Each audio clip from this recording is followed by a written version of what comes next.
어떤 일 하는지 대략적으로는 알겠는데 그거를 말로 설명하려고 하면 쉽지 않거든요. 그럴 때는 이렇게 5가지로 구분해서 말씀해 주시면 됩니다. 노무사 1차 합격 또는 민간 자격증을 취득을 하시면서 자동으로 직무 공부를 수행하시는 거를 추천을 좀 드려요.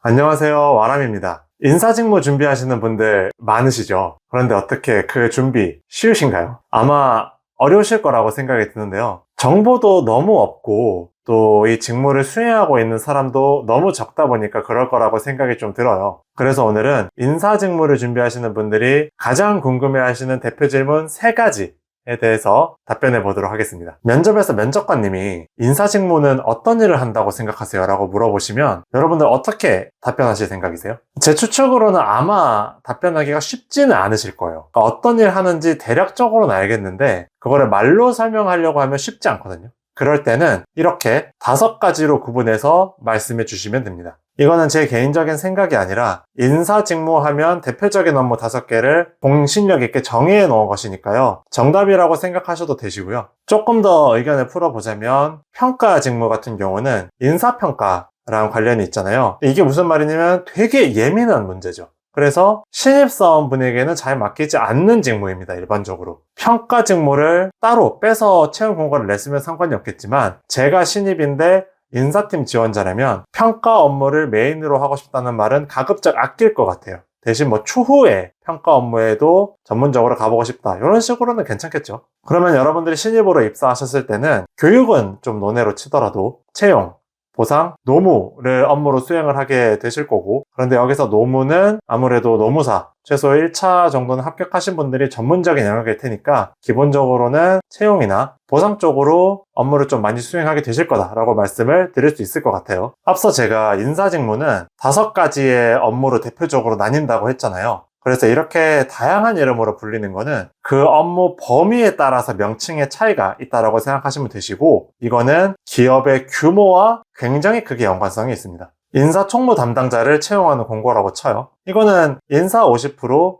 총무 50%겠죠. 근데 우리가 알아야 될 게 총무 업무는 앞서 말씀드렸던 인사 업무에 포함이 되지 않죠. 그래서 이거는 기업의 규모가 조금 작거나 그 업무 바운더리가 넓지 않아서 인사랑 총무를 함께 수행해야 한 명의 맨파워가 나온다고 보는 거예요. 그래서 이 경우에는 다양한 업무를 넓게 수행할 수 있는 장점은 있겠지만 인사라는 직무에서 특정 업무를 굉장히 스페셜리스트하게 커리어를 쌓아가기에는 조금 어려움이 있겠죠. 그 다음에 인사 담당자라고 하면 총무 업무는 하지 않겠지만 어찌됐든 이것도 앞서 말씀드렸던 4개에서 5개의 업무를 넓고 대신 얕게 수행하는 경우라고 보시면 될 것 같고요. 채용 담당자, 이렇게 이제 공고가 뜨는 경우는 아무래도 보다 스페셜리스트한 거죠. 저 인사 직무 중에서 채용 업무만 전문적으로 수행을 하는 거니까.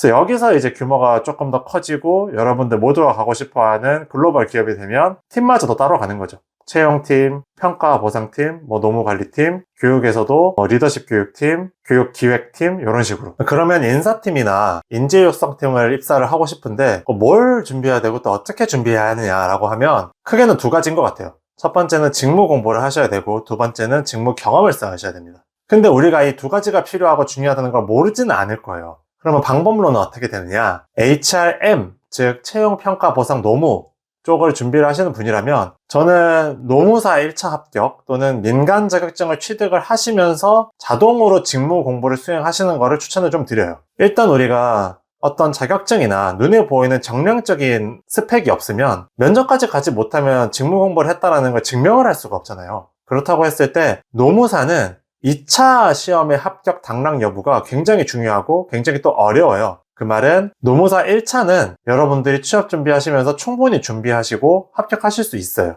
그래서 그렇게 진행하시면 되실 것 같고, 노무 이외의 업무를 생각하고 계시다면 민간 자격증이 굉장히 많아요. 물론 민간 자격증이라서 공신력이 있는 건 아니지만 직무 공부를 하면서 이런 자격증까지도 취득을 하면 단순히 인사 직무가 멋있어 보여서 지원을 한 분들이랑은 확연히 차별화를 둘 수 있겠죠. 사실 HRM 직무는 문제가 되지 않아요. HRD가 문제입니다. D는 마땅히 딸 민간 자격증도 없고 노무사 같은 공인 자격증도 없어요. 그러면 HRD는 어떻게 해야 될까요? 라고 하면 저는 솔직하게 석사를 좀 진지하게 고민해 보시는 게 어떤가 라고 조금 말씀드리고 싶습니다. 일단 HRD 직무는 취업하기 자체가 굉장히 어려워요. 너무 뽑는 사람도 적고요. 뽑는다고 하는데 대부분 경력직으로 채용을 해요. 근데 그럼에도 꼭 HRD를 하고 싶으시다고 한다면 그 석사학위를 높게 치는 게 직무에 대해서 공부를 하거나 지식이 있다는 것을 증명할 수 있는 정량적인 스펙이 저거밖에 없기 때문이에요.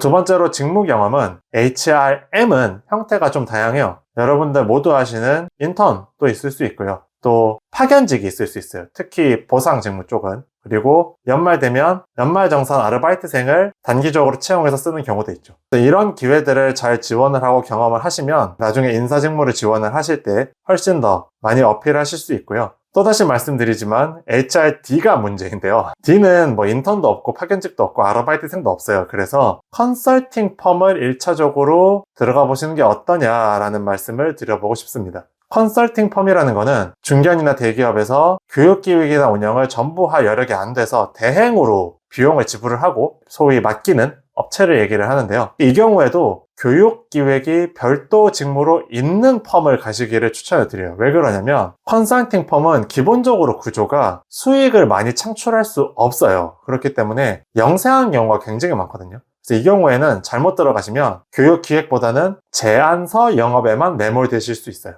제안서 영업이 나쁘다는 얘기는 아닙니다. 다만 여러분들이 HR 직무로 직무 순환 또는 점프를 생각하고 계시다면 제안서 영업에만 치중되어 있는 여러분들의 직무 경험이 도움이 많이 될 리는 없겠죠. 네, 그래서 오늘은 여러분들이 많이 궁금해하시는, 그리고 저도 취준생 때 많이 궁금해했던 질문 3가지에 대해서 답변을 조금 드려봤는데요. 이 외에 추가적으로 궁금하신 게 있으시다면 댓글을 달아주시면 제가 보시다시피 비루한 유튜버이기 때문에 하나하나 놓치지 않고 답변 드릴 수 있도록 해보겠습니다. 감사합니다.